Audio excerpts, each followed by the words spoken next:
Welcome to Underground Comics Radio, the show that discusses comic books and all the underground. My name is Vincent, and I'm joined by my capable co-host.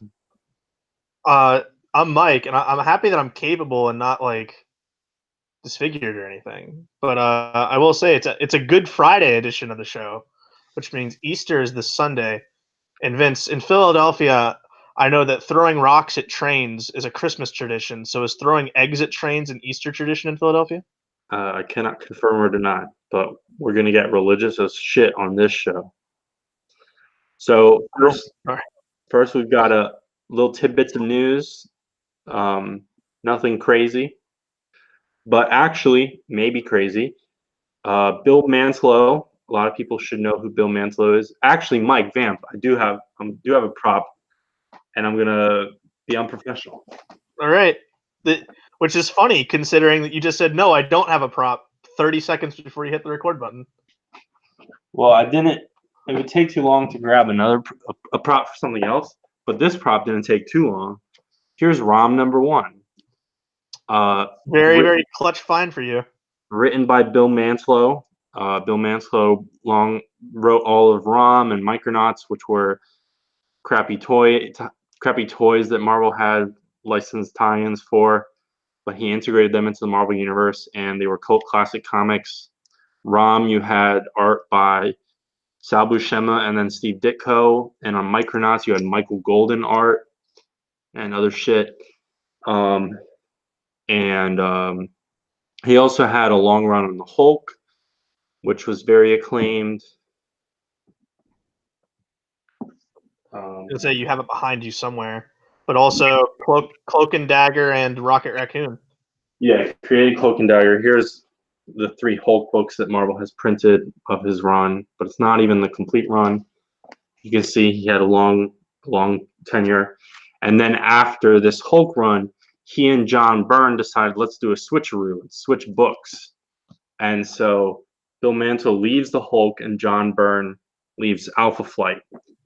And John Byrne doesn't stick on the Hulk very long, and not many people are huge fans of Bill Mantlo's Alpha Flight. But it featured some very early work by both Jim Lee and Mike Mignola. Very strange.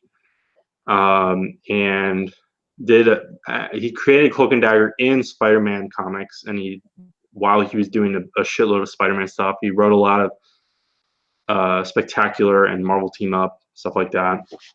And you can watch Cloak and Dagger now. Is that on is that a Hulu show or a Freeform show? I can't remember. I think that one's Hulu. So yeah, I think it is Hulu, but he created Rocket Raccoon initially in some throwaway thing that I don't remember, but his first official appearance of the modern version was in an issue of his Hulk, which we've talked about that with No Road Home. Yeah, and he was also known as the fill-in king because basically at a certain point, I think it was Archie Goodwin. It was in that weird late 70s era where they jumped between editor-in-chief, but Marvel. Someone decided to implement the policy that basically all the major titles should just have an extra issue or most of an extra issue just kind of laying around. So if their main creative team is running late, something crazy happens, they can just jam something in there and it'll be free of a ton of continuity, or if it is, it'll basically be fit somewhere 30 issues back, but you can retroactively put those notes in and stuff. And so Bill Mantlo, and I believe a lot of them were drawn by Sal Buscema, they would just assemble these. And so effectively Bill Mantlo wrote for almost every single Marvel comic in the period that he worked, which was basically the very late 70s through the entire 80s. I mean, his last major work is 89 or 90. And he left comics to get a law degree. He was going to be a public defendant. But while rollerblading, just out on a stroll, he got hit by a car and severely injured and was in a coma for a while, and then has been in medical care since then for 27 years.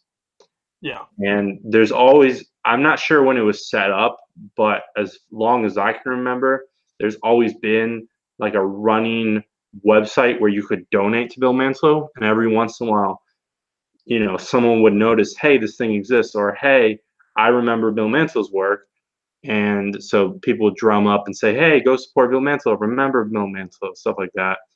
But the big news is that his brother, who has been his primary caretaker for a long time, is in a shitload of debt. And it's not really clear. I don't think it's actually like medical bills debt from Bill Mantlo. I It believe is. in the GoFundMe post, he says, well, first off, it's the GoFundMe's not set up for Bill Mantlo. It's set up by his brother because his brother needs to get out of debt. Yeah. It's to help both of them essentially. Yeah, it's his personal debt, but obviously brought It on was by his responsibilities with his yeah, brother. debt that I'm assuming was accumulated by he details how he was trying. His promise to Bill was to eventually get him to come home, and they were to set up the house and make the preparations of changes. But as things got out, obviously went off course. So Yeah. So if I remember, I'll put it in the description. Otherwise, use Google. The three of you watching this video, go support Bill Mantlo, major creator. Obviously, as really, we said, if you followed any major writers or artists, creators in comics this week, they've been retweeting it and tweeting about it. So you can't. It really was kind of hard to escape it this week, at least yeah. notice wise. I mean, again, as we said, one of his major creations has a TV show. I'm assuming it's renewed for at least the second season or whatever. One of his major creations is the most popular character, arguably, in the Guardians of the Galaxy. And also, basically every Hulk run that we know of today builds on his. And the biggest runs, Peter David, Greg Pak, and now Immortal Hulk, are all influenced by it in ways. So go support Bill Mantlo or check it out. Buy one of his books. That supports him as well through Be really royalties. great if the movie studios or someone at Marvel could at least help pay the bills, considering he's helped contribute to $1 billion franchise. Yeah. Also, really cool if they could reprint ROM. But also, I guess I'm going to do it myself, so I'll figure it out. On a similar note of kind of fundraisers, artist Joyce Chin, who's known for some Xena comics, some Vampirella comics in the 2000s, lots of covers even to this day.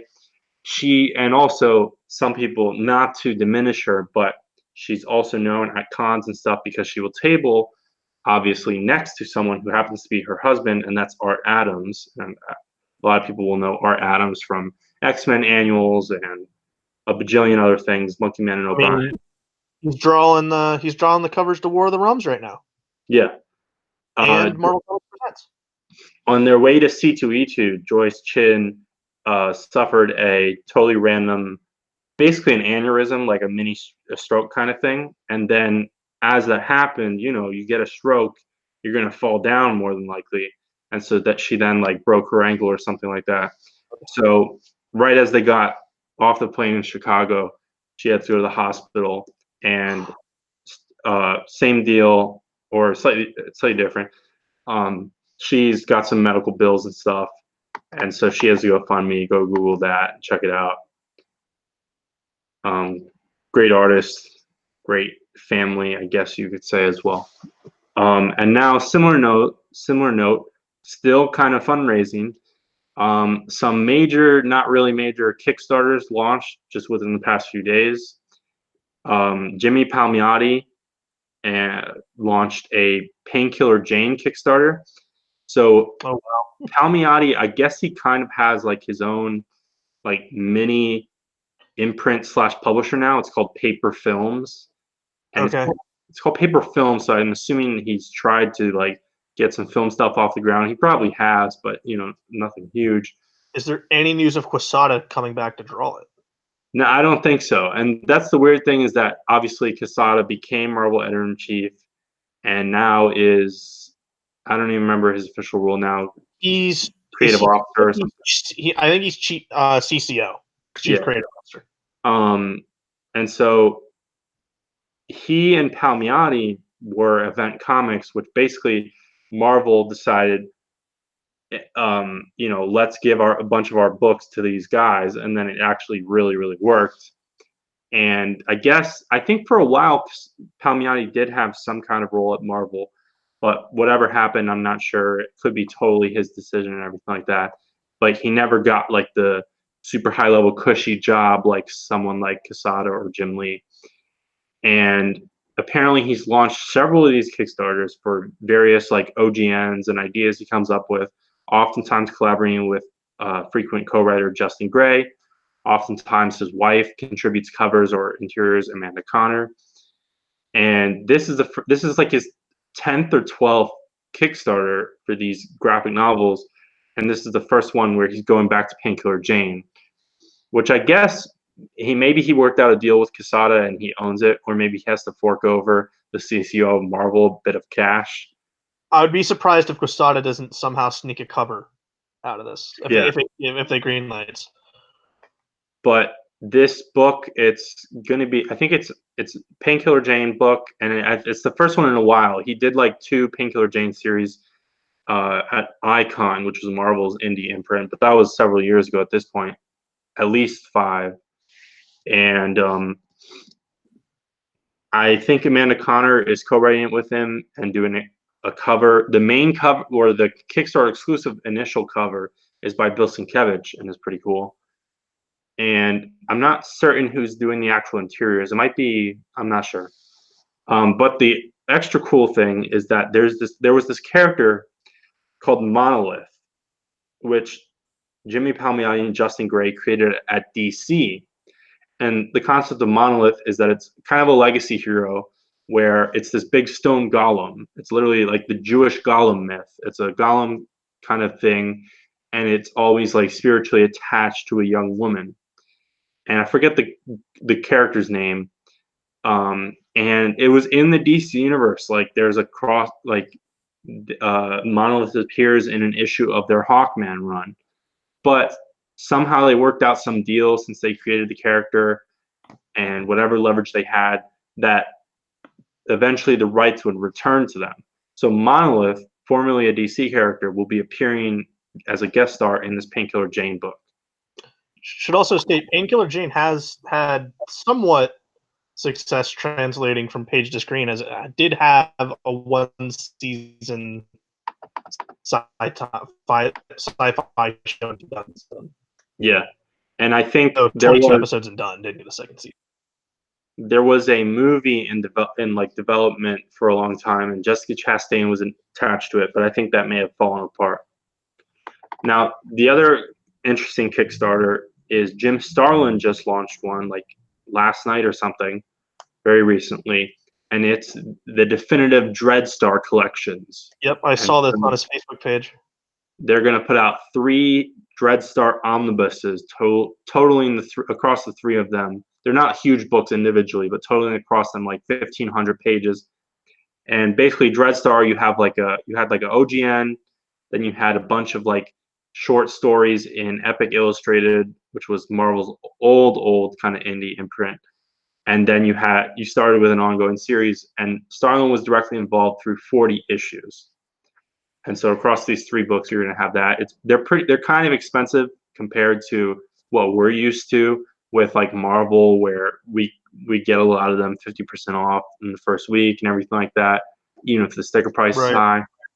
But they can't do that. And also, what it seems currently is that if you want all 3 of them, you got to pay for all 3 at the same time. So it's like $200.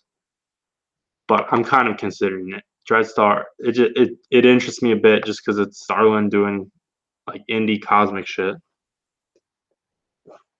And then back to unfortunate news, Kazuo Koike, which I'm definitely pronouncing wrong, he passed away, co-creator of Lone Wolf and Cub, one of the most influential manga to the American market and popular across the world as well. But huge influence on a lot of American creators, like specifically Frank Miller. His Wolverine miniseries with Claremont, there's a lot of Lone Wolf and Cub in there, and stuff like Ronin. Actual like ongoing mainstream comic book news. Marvel continues to spoil parts of War of the Realms. Yeah. Jane Foster is going to be the new Valkyrie and is getting an ongoing series. And it's written by Jason Aaron and Al Ewing, which means it's Al Ewing and they slap Jason Aaron's name on it, which I don't think is necessary anymore. Since Well, like it might be Jason Aaron doing the plot and then Al yeah, Ewing doing the script work.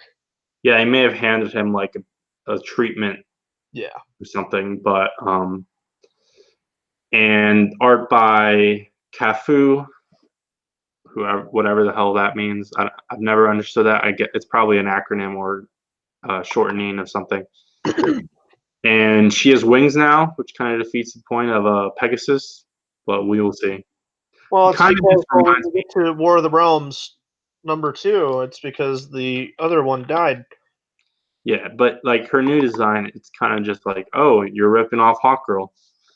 Yeah, I mean, we'll talk. Yeah, I don't care for it.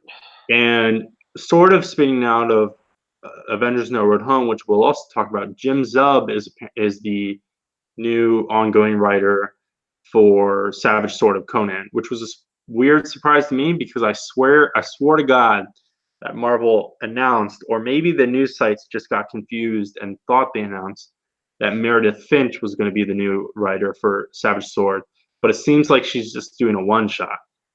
So I think maybe news sites just saw that Duggan wasn't writing an issue and they just assumed new creative team rather Right. than fill in one shot. And now I'm interested to see how they collect it because maybe I will have to end up reading a Meredith Finch comic. But I think everything gets collected. You'll be yeah, fine. no, that my point is that I don't really want to read that one issue. So don't Um, read that issue. very quick Oh no, haul. that one issue could end up being good. I mean, yeah, it could. Very quick haul. I believe last week I talked about a Power Girl book. I got another Power Girl book. This is the hardest Power Girl book to find. Have you completed the run then? No, I haven't because the first like they did a recollection of the first chunk, all the like Jeff Johns and Palmiotti and Gray and Amanda Connor stuff. And Yeah. that's the one that I always like, all right, I'll get that eventually. These are the out of print ones. And now that's hard to find. So it's never over. And I got what I think is one of the very few worthwhile essential volumes. I got Essential Tales of the Zombie. And this is one of Marvel's magazine books from the 70s. So it was in black and white in the first place. So you don't lose anything at all with the Essential. I mean, you have to You sit said through. the goes for the right? What was that? The same thing goes for the Son of Satan, right? No, Son of Satan was in color. That was a comic book. Okay. Maybe Um, it was. I think it was a different horror book then that was in black and white. yeah, but a lot of the horror books. So that's haul real quick. Now jump into the actual books. Our Yeah, legacy, the main crusp of this show. our legacy book of the week. Uh, we should get like a official name for this segment. Because legacy now that word is ruined for me because of Marvel's short-lived initiative. Well, when we get to Avengers: No Road Home, we're just going to have to subtract 10 issues off of whatever the actual numbering of Avengers is. Yep. So today we're talking about Elementals number 15. I think this is from like I forgot to note this, but I think this is like 1984, 1985 or something. Written by Bill Willingham, art by Grant Meehan, and Mike was talking a tiny bit off air. You're not a fan of this art. Special guest pencil in this issue. Yeah, he's a guest pen because Bill Willingham actually drew. I a don't lot. know if it's the art. Yeah, which was weird to see his name not listed as the artist for this. Yeah. But yeah, I'm not a fan of this art, and I think it has to deal more with the coloring and the inking than the actual pencils. But this just reminds me of like any random crap you'd find in like an Ollie's 5 bag of comics, or like something that you'd see in the dollar store, and like a very obscure coloring book that's like rip off superheroes. So it's like all my bad memories of like getting crappy stuff as a kid, at least as far as Yeah. the art I mean, goes. Grant Mayhem, he gets a little better like 5 years from now. He was one of the kind of stable of guys who did the Impact books for DC, which were the Archie superheroes, but they did them in like a cartoony kind of all ages style.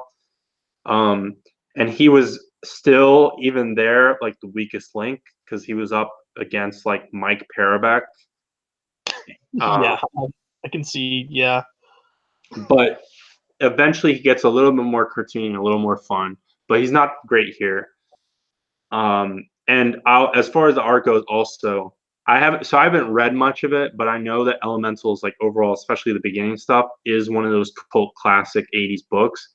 And obviously, this is the book that Willingham like built his initial career on, and he'll eventually go on to Fables and some mainstream stuff like there's a Robin Run, Shadow Pact, and stuff like that. Um, but I will say the back to the art and what you were saying about generic superhero coloring books, the costume design on Elemental is not that great. that's another reason that I think that played into it too. But also the first page, I swear to God, I thought this was Charles Xavier Yeah, it's a bald guy sitting in a chair, and in a again, suit. we're jumping in issue 15, and when people say the like Stan Lee or Jim Shooter or whoever said it, the motto that every comic is someone's first. No, that really only ever applied to Marvel and DC. Like indie books, they don't give a shit. You're in it for the long haul, Yeah. and you'll figure it out. Well, like we've said with like books like Savage Dragon and Spawn, books very much clearly being still written for like the small fan base that has been reading since issue 1 at this point. Yeah. And so we have no idea what's happening going in. This bald guy is getting interrogated, and he's drugged, and someone has a gun at the ready to tranquilize him again. Clearly been labeled a bad guy. Yeah. And then we cut to our main characters, and in a lot of Marvel books, especially modern Marvel books, the first time you see a character on a page, and this happens in a lot of books we'll read today, it'll show like their code name next to them. Like Yeah. Spider-Man shows up, I mean, you don't do it for Spider-Man really, but if you're reading like an X-Men book, it's like that's Havoc. You don't get that in this. So one or two of these major characters, I don't think we get their name at all within this issue. Yeah, I don't know who these people are at all. A few of them you can piece together their names through dialogue and stuff. So we get three characters. They're like training in the backyard. We have the guy who can transform himself into kind of like a golem character. We don't see him transform, and I already forget his name. It's like Mongol or Monolith or something like that. Um, and we don't get to see him transform here. And basically, they're trying to teach him how to defend himself if he's not able to do transform or something's happening. And so the guy is Vortex, who has like weather powers, and the chick is Morningstar, and I'm not even certain what her powers are, and I don't think she's named at all. And basically, she beats the shit out of the kid, and Vortex is mad at her and tells her to rape herself. Yeah, that was That something that was hasn't aged well. that was the big moment panel. It's just like when I read that. Well, first of all, you shared it to me earlier in the week, and I was like, "Oh God, I know what we're in for going into this." It it's so you can clearly tell it's something that's made to have like this big oh moment by a writer who's just not experienced yet. Yeah. Yeah, it's so bad. So Vortex is pissed off, so he runs away. And meanwhile, the guy getting interrogated, and he's like Annihilator or something. Like, I need my Annihilator armor. Yeah, they put his armor on him because the doctor is like, it'll help with my psychotherapy. And of course, Yeah, course, he just busts out, and we get someone in the crowd make a "It's a Bird" reference. Um, Got to do that, and they fight. Vortex like totally fucks him up, I guess, and that's basically it. Again, like it's really hard to judge this. It's not great, but we have Yeah, no idea what the hell's happening, who any of these characters are. a dude's head explodes though. Yeah, that was actually a pretty grisly panel. I mean, it's not really, but you see this guy's head is just a pool of blood. Um, Yep. so our next issue next week in this format, we on the random number generator, we got a DC book from October 1993, Justice League America number 81. And on the cover, I'm excited. to tease, on the cover, it's Captain Atom and the Ray tangling. Ooh, I'm very kind of cool. I'm excited. It's going to be some pretty 90s art, I'm pretty sure. And we'll have a few things to talk about. Now, Anyway, yeah, we're jumping to Marvel, right? yep. So, The Amazing Spider-Man number 19.HU. It's the Lizard issue, and Vince, you called it. Dr. Kurt Connors got himself captured purposely so he could get his son back.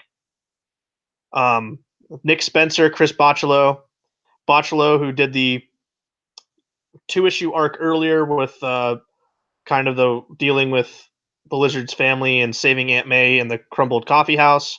He's back. We saw it back in those issues. The recycled panels of past stories being put in. We see him here again. We get some Ditko art, but I also got some really, really bad vibes back to the Clone Saga because we get that moment at the end of Clone Conspiracy with Lizard's family here too. Yeah. But this is all about Dr. Kurt Connors and his plan to get his son back, and he still has the inhibitor chip in him. So he can't. So he can go in, but he can't fight back. But I did like him. He wrangles the Taskmaster, who is sad after turning on his friend, and he's drowning his sorrows in alcohol and karaoke, which I thought that was a pretty comical scene. Um, and he gets thrown in. He's going to try to get his son back. We also see the what's the stupid creature's name? Vermin. Vermin. Yeah, Vermin. So he's who also isn't part of this. He was left out, but I guess the lizard can still use his tail in self defense somehow. Yeah, you just can't be aggressive. Yeah, but the plan's all coming together here. I thought this issue was still good. Wasn't as strong as the Gibbon issue, Yes. but I'm assuming this issue is going to pick up right where Amazing Spider-Man 20 is going to pick up right where this left off, considering that the cover of Amazing Spider-Man 20 is the lizard fighting the cloned Craven kid. Yeah. So Vermin is eating people now, and I don't know when that happened. Yeah, same. There's an amazing panel of the lizard spraying Vermin with like a broken pipe. Yes. I'm gonna have to clip that later because I just love that panel. And then Taskmaster knocks him out with a pipe. It's just Yeah. all this pipe action. I thought people were critical about Bocciolo's work on those 2 issues he did. I thought it was fine, and I still think he draws a great lizard with his line work on the scales. Yeah, it's amazing. I mean, the other thing is, so he drew those issues which featured the lizard, but basically Bocciolo, besides maybe my like super nostalgia is talking, besides maybe Todd McFarlane, I would say Bocciolo is the definitive lizard artist because this is also calling back to the Shed, which he drew as well back Yeah. in the Gauntlet. And that's when, I mean, the emotional arc of this issue is like, I really need to save my son because one time I fucking ate him. Yeah, he's like, I can't keep screwing up. I did like I said, Spencer handles good character work, and I'm running out of things to say about a Spider-Man run. All these HU issues have been very good. I think this is probably the second best, with Black Cat now goes down to being the third best, but none of these issues have been bad, and they're still fun to read. So Yeah. But I mean, I just love how Spencer, he's really like any way that he can tie into stuff, he does it, but it's never over the head. I mean, you get a reference to obviously Vermin has the connection to Craven's Last Hunt, and yeah, Arcade is like, yeah, he's a major part of that mythos. And we're going back to Shed, we're going back to the origin of the lizard, everything like that. And Spencer and his editors had discussed he read like every Spider-Man comic, and we've kind of seen that that's kind of clear. And so yeah. I'm just interested as his run hopefully gets longer and longer and longer and longer. Like, where is he going to pull in elements from other stuff? Like, obviously, his Black Cat, all of the stuff he's doing with Black Cat has to be influenced by that prime Black Suit, Black Cat era. Like, does he touch Clone Saga stuff? I mean, he kind of Well, he is. kind of did already. He Um, is to a certain extent through way of like Clone Conspiracy and Slot, yeah. but like, does he get to? He Does he? hasn't done anything to warrant us a quick reunion on Saga the Clone Saga, where I guess we'll be doing an impromptu version of that when we get to Life Story right after this. But no, I think, and like I said, Spencer clearly knows his history, and he's happy to integrate it in a way that's not beating you over the head. Like, look, see. Like, I think a lot of Slots run came off with. It's so organically integrated that it feels just smart. And that's, I think, what it rewards you as a reader instead of just hitting you on the head like, look, I know. Yeah, But I still think is give. I feel that Spencer at this point, you can give a, like, he made us care about the Gibbon. He can do a one issue story on pretty much anyone at this point and make a good dramatic pulling story out of it, which is great. So yeah. I'm hoping. I'm assuming we have like 5 to 10 fucking issues solicited past Hunted, but I'm hoping once we get past Hunted, it slows down just or gets a smaller scale a little bit for a while. kind of like what we had before. Yeah, Well, I mean, I don't know if we'll get that because we have that the bug villain waiting in the wings, yeah, sure. Yeah, but I that's think been a slow burn. I think 25 is like $10 or some shit again. Oh God. I So I just hope I hope Spencer doesn't leave this book. I want us to have like 10 years of this, so it feels like it matters. so Spider-Man Life Story #2, the other major Spider-Man book on the stands, but definitely not the only other one. We're now set in 1977. Each issue, we're moving along through the decades, and we jump right into a bunch of status quo stuff that Yeah, has changed in those 10 years.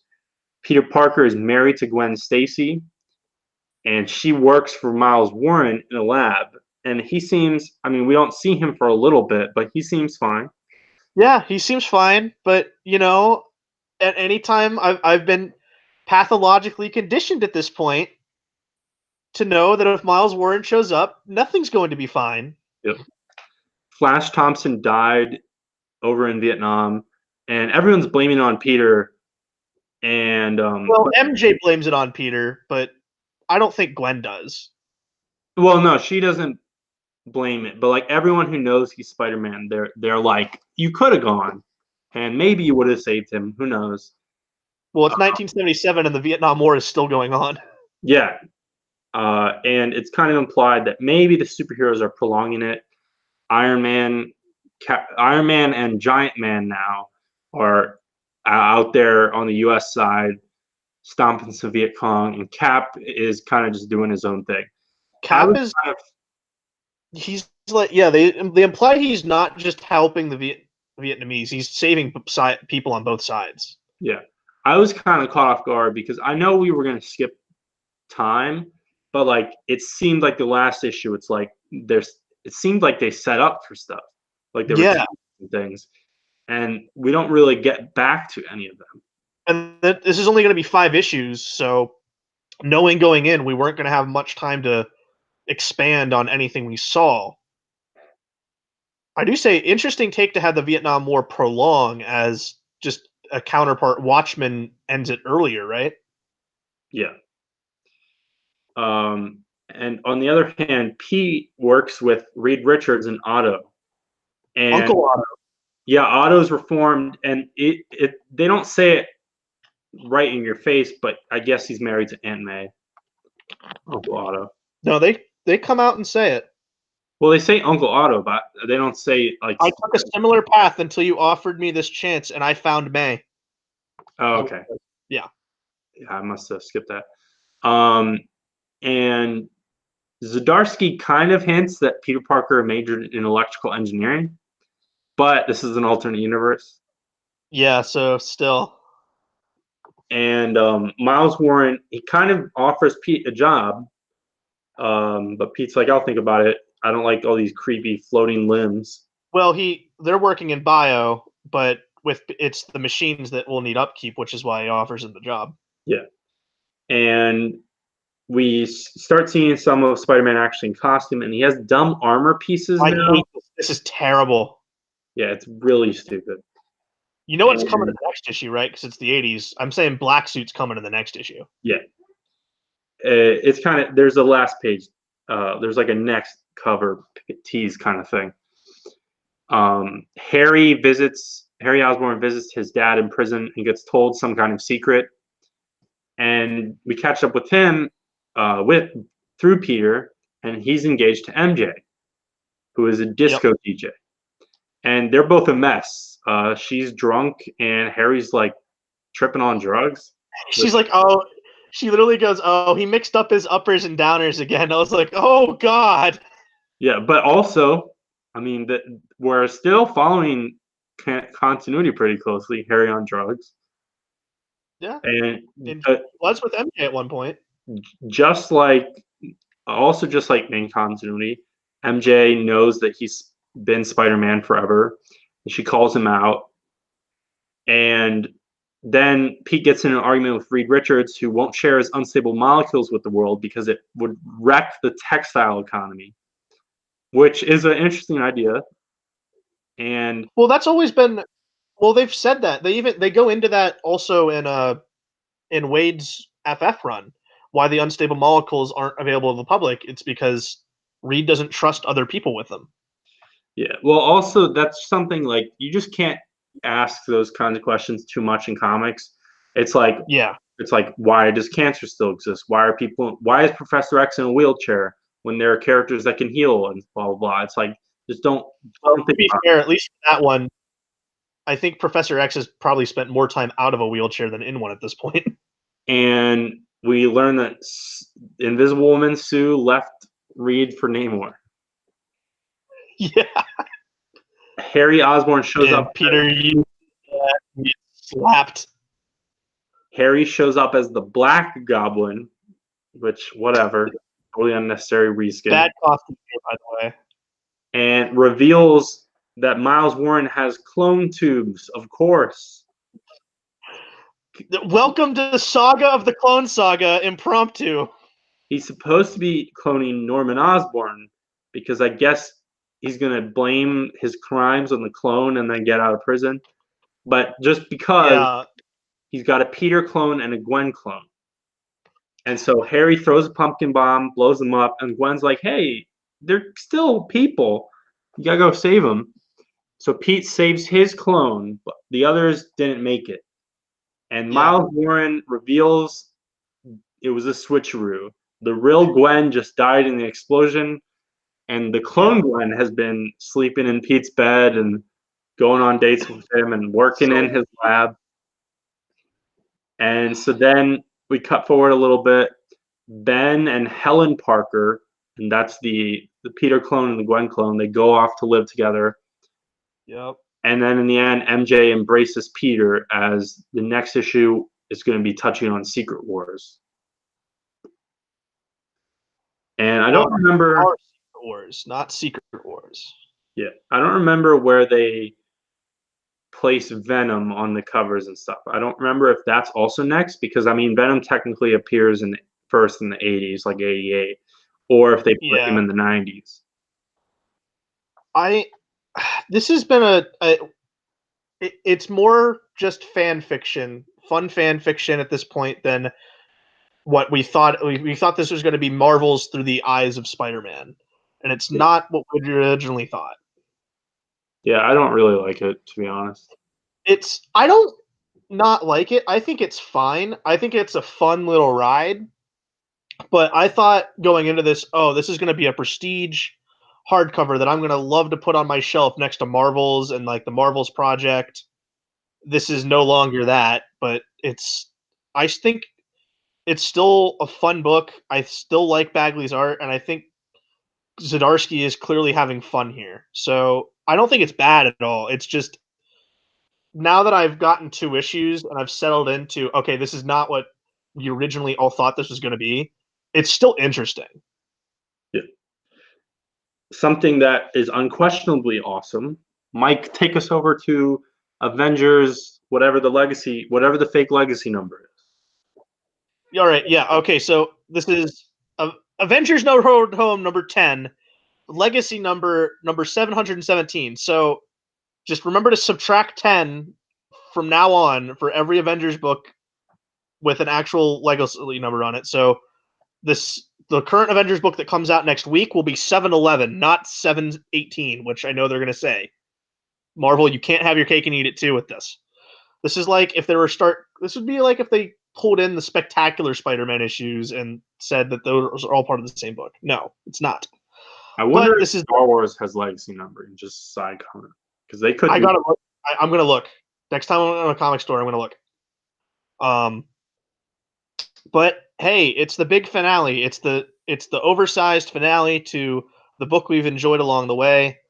With as we saw left off the last issue, Vision and Nyx have entered the House of Ideas, and I thought and it's a battle between Nyx and Vision, and they hit at the start of this series. We had the Vision losing his touch of humanity, being like I felt like I think well, no, he felt more human now that he can die, but now he feels more empowered by the future and ideas, and he's able to overpower Nyx with the Marvel Universe, with the power of the endless House of Ideas, as no Stan Lee or Jack Kirby reveal that we thought we might get. But I did like how he kind of went through every like big era of like Marvel of whatever the hot characters were at the time. So we see like X Force pop up, we see the X Men, we see the new generation of heroes with the champions pop up, and they all kind of pop in windows and defeat Nyx, and it all gets kind of wrapped up in a nice little bow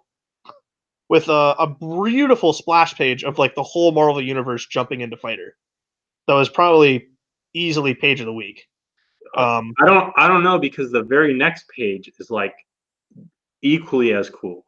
with the one with Cap and Bucky.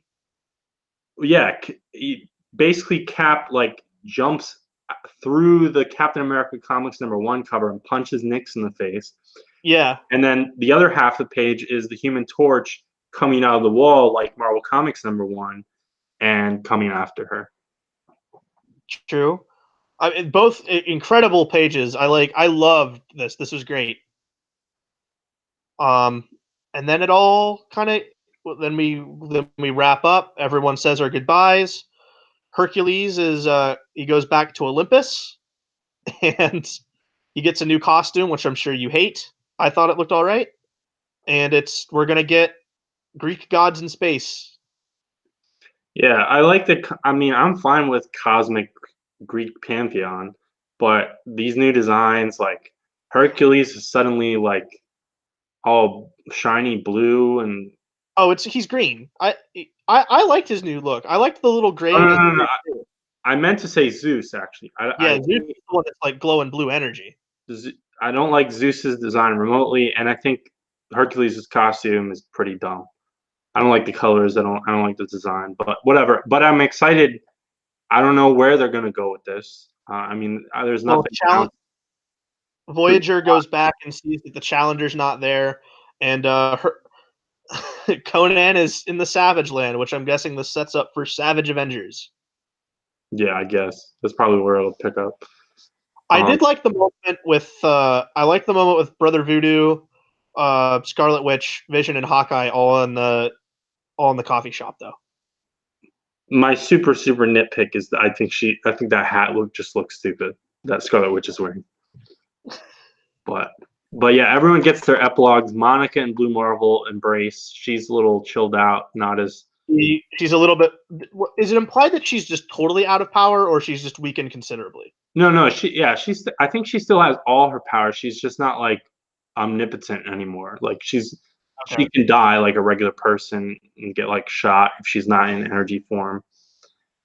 And Bruce Banner is just back on the desert road and curses out the sun. Yeah, which we have to put Immortal Hulk back in his area. Yep. And Rocket claims that he's an Avenger now, which again, I don't know if it's official. I would say no. And he basically teases his own death, which is we've been promised is coming in Guardians, unfortunately, in my opinion. Um, so Hercules will return. I'm really excited to see where they actually go with the Hercules stuff. Also, Yeah, I mean, if this is Sub or Al Ewing Hercules book, I'm definitely going to read it. also wherever they go with the Voyager stuff. I mean, that'll probably pop up, and whenever they get around to doing another weekly Avengers event, I guess she's kind of the anchor for these. And the end of the book teases Savage Avengers #1, as we mentioned. That's where Conan's going to be popping up. Immortal Hulk #16. So I guess that explains definitively where this fits in Hulk continuity. And Guardians #4. And Rocket's apparently supposed to die in #6. I really. Oh, also they note in the they do these editorial pages in the back of all these issues, and Yeah, I've loved all of those. And this time we got 2 pages because one of them shows off the designs for Hercules and Zeus, and one of them reprints a page from the original Human Torch story in Marvel Comics #1. And they explain that the very first page of this issue, which was this cool, like, weird experimental vision thing, they copy and pasted lettering, or they may have rearranged it and just lifted the font, but they took Carl Burgos's lettering from the original Human Torch story, effectively the original Marvel Comics story ever. That's really fucking cool to me. Yeah, it's clearly a book that was assembled by people that love deep continuity in the history of Marvel, and as a celebration of that all coming together at the end of the book, I thought it all tied together very nicely. Yep. What about Daredevil? Dude, this is the next great Daredevil run. That's all I'm gonna say. But I felt like that. I felt like that after issue 1. It just keeps getting better. Chip Zdarsky can do no wrong right now, apparently. Along with Marco Cicchetto. This is still No Fear Part, as in no, as in KNOW. No Fear Part 4. We're picking up at the end of the brawl that happened at the last issue as the Punisher saved Matt Murdock. And we get a long discussion as the Punisher thinks that Matt has finally seen the light and he's a killer now. So he sees Frank's side of things. As the Punisher has a guy strung up in his I guess his battle station, and he's interrogating him. Matt Murdock, Daredevil, he's chained up to this gurney, and he's kind of trying to get out. Just a long conversation of how he's not like him, and Daredevil does eventually break free after the Punisher kills the just the thug that he has chained up, and as Daredevil's manages to break free, all the guns are thrown around the room, and Punisher's able to Daredevil's managed to pick up two pistols, and with his heightened senses, he actually fires them at Frank, and he hits him in such a way that he's able to just to like so they just like grizz off him. So he just like and like he also hits him like right here, so it's like non-lethal, and he's able to take out the Punisher like that. I thought that was really really cool, as Zdarsky's gone on to show how powerful Daredevil is with how sensitive his abilities are to others, and basically he is the ultimate he's the ultimate weapon. The way he's able to use his senses everywhere, and at the end of this, Daredevil kind of comes to the facts that, yeah, I am a killer because I did kill that guy that back from issue 1. Maybe it wasn't just a blood clot, and I can't he can't just hinge that on that. And now he's gonna have to live with that and do better. We get more setup with the Kingpin and the new detective and the Punisher. He, by the way, at the end of this, the Daredevil takes the Punisher, throws him on a cop car, and Daredevil's wearing the Punisher's T-shirt because he lost the top of his costume when the Punisher took him. And I'm just assuming it's just for effect. Everyone's like thinking Punisher, Daredevil, this is stupid. I'm like, no, it's cold in New York. He's gonna throw a shirt on. Yeah. But no, continues to be great. The action panels by Chiquetto are just mesmerizingly gorgeous. The way he is able to capture a fight scene, and with Daredevil's powers switching between like the 360-degree radar view, just amazing. I am firmly believing that when this is all said and done, we're going to put this up between the likes of Miller, Bendis, Brubaker, and Wade. We're going to say this is the next great Daredevil run. Magnificent Miss Marvel #2. We pick up with the Goopy parents and Kamala and her friend sidekick Bruno. They go investigating. Kamala's really bummed out, and so basically you have the non-powered sidekick character trying to console her and keep her on the mission. And we get a joke about stealth checks, nice nerd references. And she gets into a misunderstanding kind of fight with a previous shitty villain who's like her same age, and then just kind of abandons him when they realize he has nothing to do with it at all. I thought that was kind of funny, where it's like, hey, you should reform, but I don't have time to deal with that right now. I don't have time to deal with this. And they run into a three-headed giant purple monster, and she basically pulls the Ant-Man and Thanos' asshole move, where she goes small, jumps in the thing's mouth in its body, and then goes big to explode it. Yeah, but you And didn't bathe in hot sauce first. yeah, finds her parents, and then she's a messiah for nutso alien wizards. And I like this up until like the last 2 pages. These fucking I don't know where this is going. The art's still great though. these guys at the end immediately started to annoy me based on the way they speak and refer to her and what they look like. And if this is going into like cosmic Kamala for a few issues, not really that interested, but I'm welcome to be surprised. Well, adding in more news, it does look like that Marvel Comics Team Up is going to be a Kamala book, and I enjoyed this book more than Marvel Comics Team Up so far. So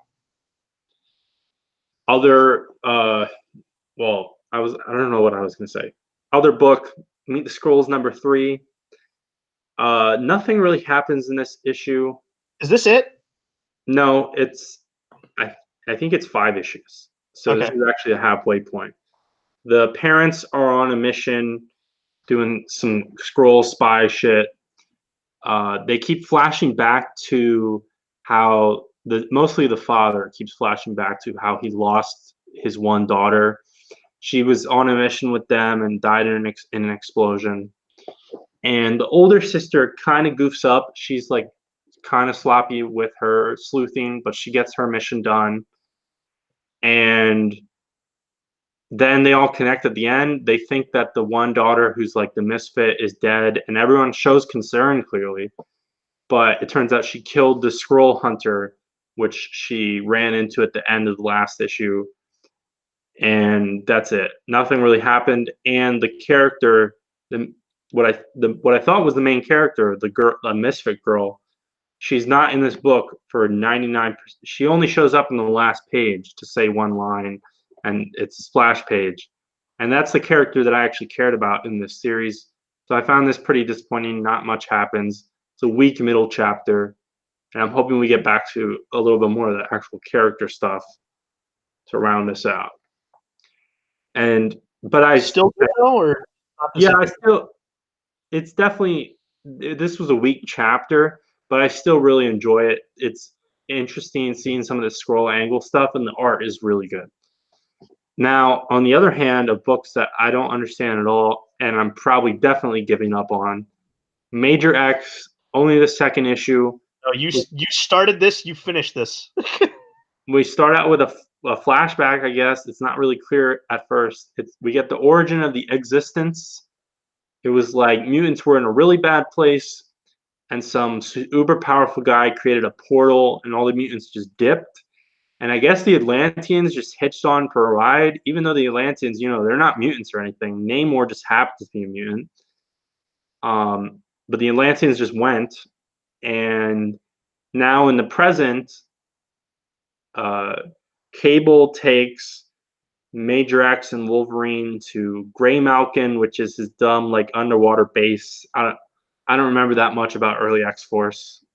For the better, and they fight some Atlanteans from the future existence reality because the Atlanteans are trying to rise up or something. And then at the very end, they escape through time away from an explosion. And I'm no longer interested. Um, I don't know, like the whole existence crap.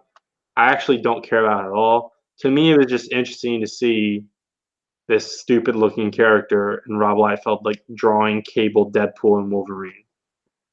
But and this is there was no mention at all of the Atlantean stuff in the first issue. And that was really what threw me off, is now they're building on this extra layer of this lore, which doesn't make any sense in the first place. They have nothing to do with mutants. Right. Uh, it's like an unintelligible book. But now what about intelligible X-Men books? Intelligible X-Men books?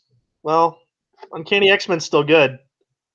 Um, Captain America's back in this as Cyclops lies to Captain America, saying, "No, I don't have any other hostages here." He just lies right to his face. So I'm sure that's something that's going to come back later. The big things about this book, though, are that the Scott realizes that he's not been so hot as leader, and that he steps down, and they're now doing the everyone gets a vote, and we go by majority democracy for what we're doing here. Also, Hope's back on the team. They vote that as well. They go and answer the call to some terrorism that's going down between the Brotherhood of Evil Mutants, and Magneto's back, except it's totally not Magneto because he's in the Age of X bullshit right now. It's Joseph, Vince, one of your favorite characters. That's not remotely true. I know. Um, Also, apparently, Zombie Banshee also got voted back on the team for some reason. But this is them going to stop. They go and stop Joseph. Also, Wolfsbane leaves the team at the beginning, and there's a whole thing with Joseph and big fight, big X-Men fight, and Wolfsbane's dead. Yeah, Joseph has a nonsensical philosophy. Yeah. But Wolfsbane not the only one dead. Oh yeah, Joseph gets killed by this Psylocke person. Yeah, it's Revenge slash Quenin. It's not even worth going into. It doesn't make any sense. This is Jim Lee stuff. Um, yeah, Joseph just gets his head cut clean off, Lean off. and but Juggernaut Yeah, Juggernaut's on the team now, I guess. Juggernaut betrays Joseph and joins the X-Men, and I love that. And they also poke a little fun at it, where someone points out, "Hey, you're not a mutant. You can't be with us." But also, first of all, there are tons of mutants who have been on the X-Men. But I like he's like, I I don't like give just I like that, but I also like Multiple Man. Everyone else is fighting Joseph. Multiple Man just running around with a baseball bat trying to beat up Toad. yeah. And yeah, so the Brotherhood team in this is like pretty much the generic squad: Magneto, Juggernaut, Avalanche, Pyro, Toad, and then there's random. And like, I just love, like, again, you get uh a nice integration of like past I stuff, 90s stuff. I guess my big question about this is I thought we left the last issue with Cyclops not being able to use his powers by losing the one eye, but he's doing eye blasts in this. Yeah, but I think it's implied that obviously he's just doing like he's just doing it out of one eye. Yeah, I think because the way they're showing it is that like only one part of his visor is lit up. Yeah. I the Wolfsbane being dead thing, is that the way I read it, I feel like it's either just is it implied that she's dead because anti people that are anti mutant found her and killed her because she left the team? Well, it's entirely off panel. I'm assuming that's what we're going to get to next. So I don't know. I want to. Also Salvador LaRocha not doing the next issue. Yep. Carlos Gomez drew a long run on Red Sonja. I don't like just killing Wolfsbane because I like Wolfsbane. Yeah, I don't either. I don't like killing anyone. Especially off Except for panel. Joseph. Like if you're doing it off panel, I know they're coming back. Well, it's either a fake out of some sort, or we'll get a flashback or something. I want it. I don't think it's going to be like this quick and done. Yeah. This still continues to be good. It's just like yeah, all right. It's we're building to the next thing here. Okay. This is a builder issue. Now, War of the Realms #2, the train wreck of this. Vince, did you know that Wolverine likes beer? Yeah, they told me like 5 times in this issue. Yeah, he says it like 5 times in this. People are evacuating into the Sanctum Sanctorum. There's an annoying magic snake, which like 2 pages in, I'm like, all right, I already am annoyed again at Jason Aaron's humor. And the Dark Elves are weak to iron, which first of all is a super common material for weapons, but I think this is like mythologically correct. And I guess iron is in bullets, so that's why the Punisher's here, and he's just OP, I guess. So stupid. He's just mowing down Dark Elves. And Wolverine's like, hey, adamantium is a metal too. That should work. Yeah, So it's they're not iron though. I don't know.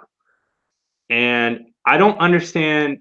And then there's like, he's only really has lines for like 1 page, but I don't understand Robbie Reyes's status quo as Ghost Rider because Yeah.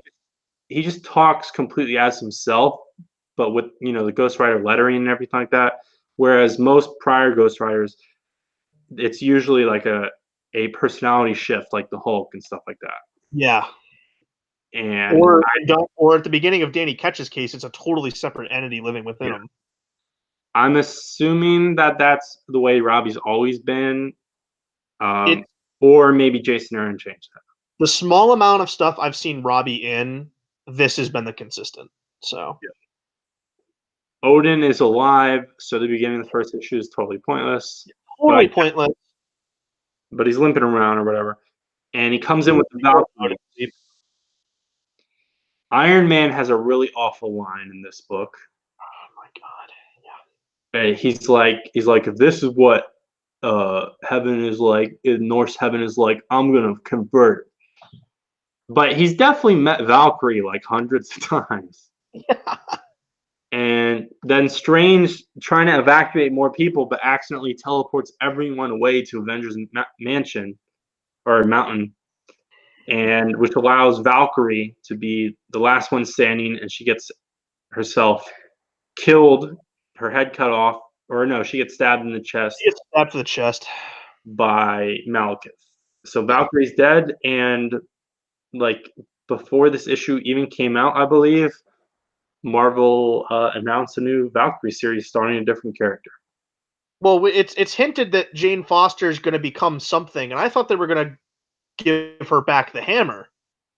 The way she's implied it, it's like, well, if I do something, it might just be worse than where I've been at, because apparently her using the powers of Thor was killing her, right? No, she had cancer, and the cancer was developing and everything. It's that when she became Thor, when she became Thor, it like accelerated it or something in the background, essentially. Yeah. That's where I don't. I don't like it. Well, the other thing here is like, all right, Valkyrie's dead. I expect her back next issue now. Well, the Jane Foster version of her. Well, I We'll get expect that. her version to be back. She's just like hurt and can't be Valkyrie. Yeah. All right, that's Marvel.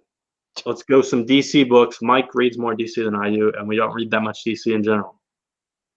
Yeah, Batman 69. It's the end of Nightmares. It's over. I feel like people wouldn't be complaining about how long this was if we didn't have that stupid crossover with the Flash in the middle of it. Yeah, But special guest artist on this is Yannick Paquette, who did the initial beginning of Batman Incorporated, and I think he did one part of Batman and Robin with Morrison. But I think Yannick Paquette draws a great Batman, and this is all a callback to this Bruce is in his dreams, but this one all revolving around Catwoman, and also Bane is training with Flashpoint Batman, which, all right, this is setting up for Flashpoint Batman to come in because he's in the next issue in 70, I believe. But this is basically Bruce fighting his fears, and his fear was losing Selina, and that's what it is. And he needs to wake up and go after Bane because Batman's pissed now. yeah. Heartbreaking ending here, though, as Batman comes to that conclusion. Yeah, I read this issue. The art is fucking amazing It's so good. from Paquette and Nathan Fairbairn on colors. Just kills it. Yeah, I don't. see the Golden Age suits, the Silver Age suits. They get as many Catwoman costumes as they possibly can in here. Yeah. But this also, did you catch the song that plays in this? No, I didn't recognize it. It's the same song from Annual 2. Okay, yeah. And then, but the thing I didn't. Again, it's all nightmare bullshit toxins. But Bruce comes to his conclusion that what he fears is Catwoman leaving him or whatever. But Catwoman in this nightmare says that he can't fall in love because of his vow to be Batman. Which And was the thing that we got through in the last issue, too. yeah, but like, is that? Superman. But then when you read into that, is like, are we going to get the proper wedding at 100 or whatever at 75? Or is this actually Tom King's take where it's like, no, Batman can't fully fall in love or can't commit? I think this is. I think you can look at this one of two ways. You can look at it as all right. This is Tom King saying though, but I think knowing King, I think at least I hope. I think this is Batman realizing that you need to get over your fears, and I think this is going to be him looking at, okay, I can be with her, possibly. At least that was partially my take on it to see where it goes and see why they can be together. I do know that Batman is coming for Bane, and he's not going to be happy.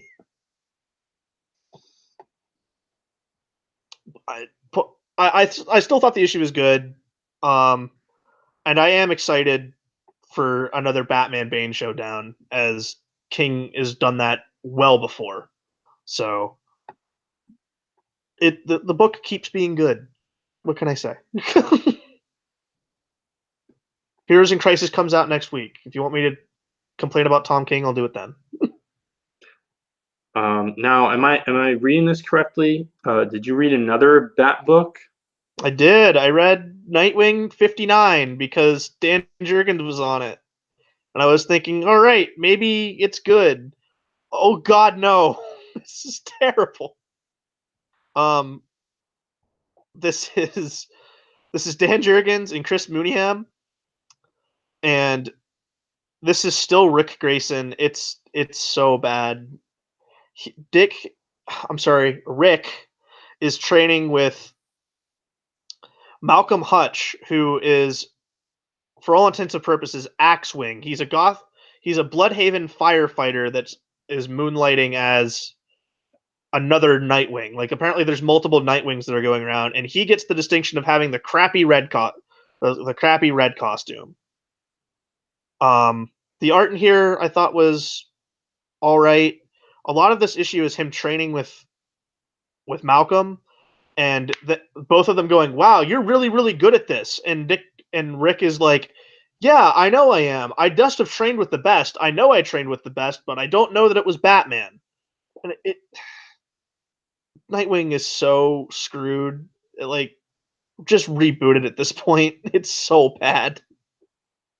Um, and then after that, there's an explosion, and Rick and Malcolm go, and they're trying to save people from this fire, and like there's this giant flame monster that comes, and that's it.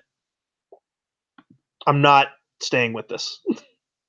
This was bad Yeah, I don't know why you would subject yourself. because I like Dan Jurgens. I guess you Hey, could try out you his were supposed Batman to be Beyond. damaged this week. I bit a bullet, and you know what? They're not all winners. Okay. All right. Did you read this next book? Was this one good? And sticking with the concept of not winners, Legion of Justice League. I mean, Legion of Doom number 22, since it's Legion of Doom is written over Justice League.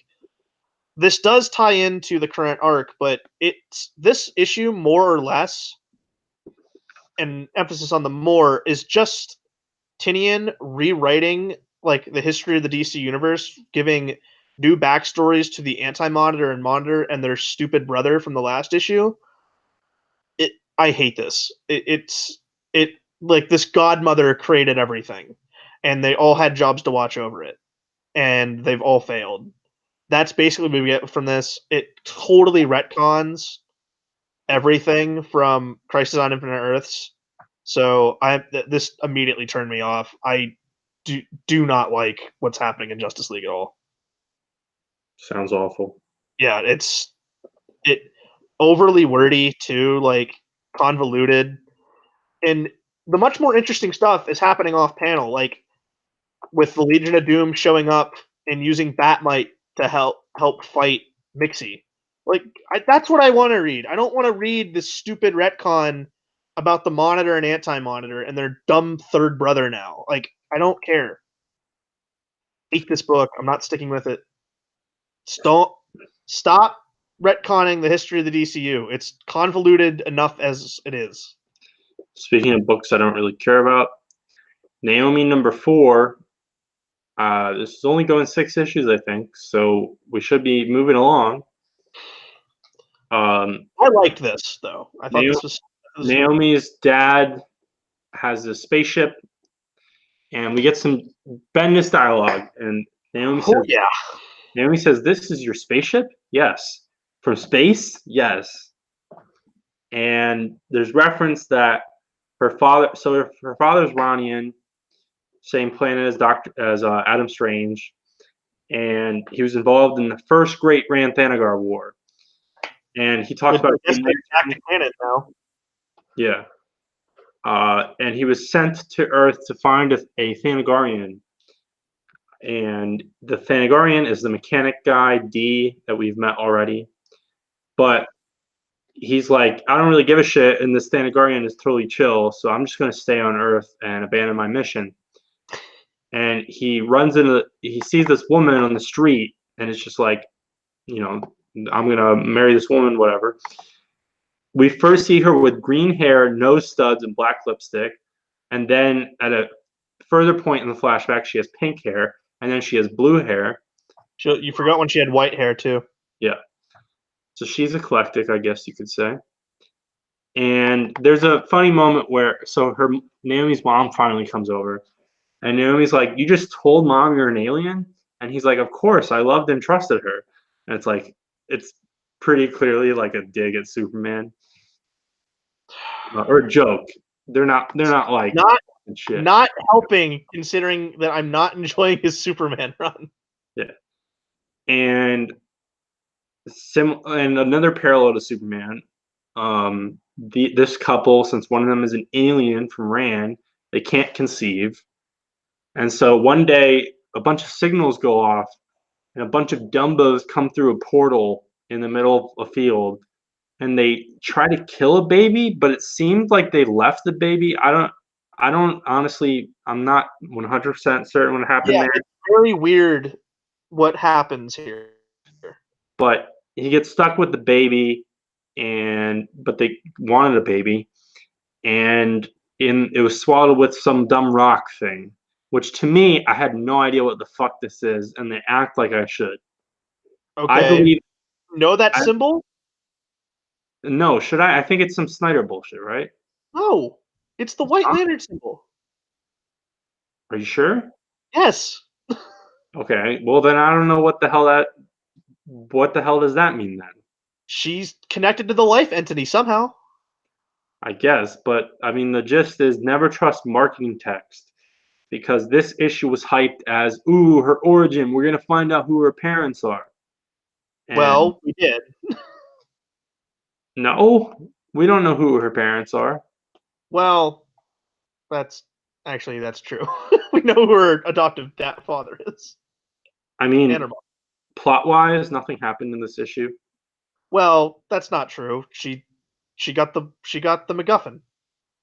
Yeah, yeah, I guess. Which, you know what? I thought this was all right. You're hating on it a lot more than I did. I thought this was fine. Art's still good. And you know what? We haven't had a White Lantern since Kyle Rayner. If we want to make Naomi the new kind of beacon to the life entity and she becomes the White Lantern, I'm cool with that. It's better than Teen Lantern I don't. and Young Justice. All right, last book, Mike, wrap us up. Buffy the Vampire Slayer #4. Jordi Belair and Dan Morris still do great things on this book.